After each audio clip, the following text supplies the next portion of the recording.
મારા દીકરાની જ વાત કરું, પેલા દીવા કરતા ને તો અખંડ દીવો રાખતો મારો દીકરો જેમ તેલ પૂરે ને એમ ઘરના એમ કે આખો દાડો તેલ હોતું હશે, જેટલું ખાતા ને એટલું કે દીવામાં બારવાનું.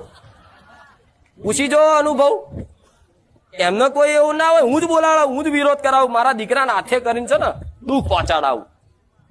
મારો દીકરો શું કરે છે? તેલ નહીં હોતું ચો લેવા જાય છે. મારા દીકરાએ મારું તેલ પૂરવા છે ને ભાઈબંધો જોડે હાથે લંબાયેલા લાઈને 50 રૂપિયા તેલ લાવું છું. માતાને દીવો મારો ઓલવાઓ દેવો.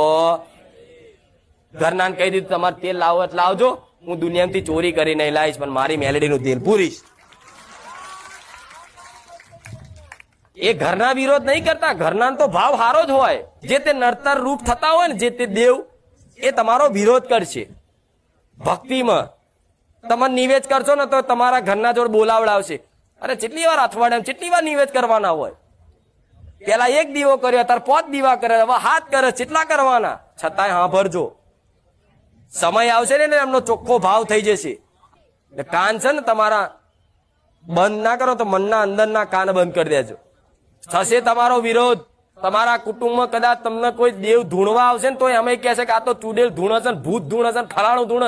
પણ તમને વિશ્વાસ હોય હું કે મારા કોઠે મારી મહાકાળી આવે છે તો વિશ્વાસ રાખજો.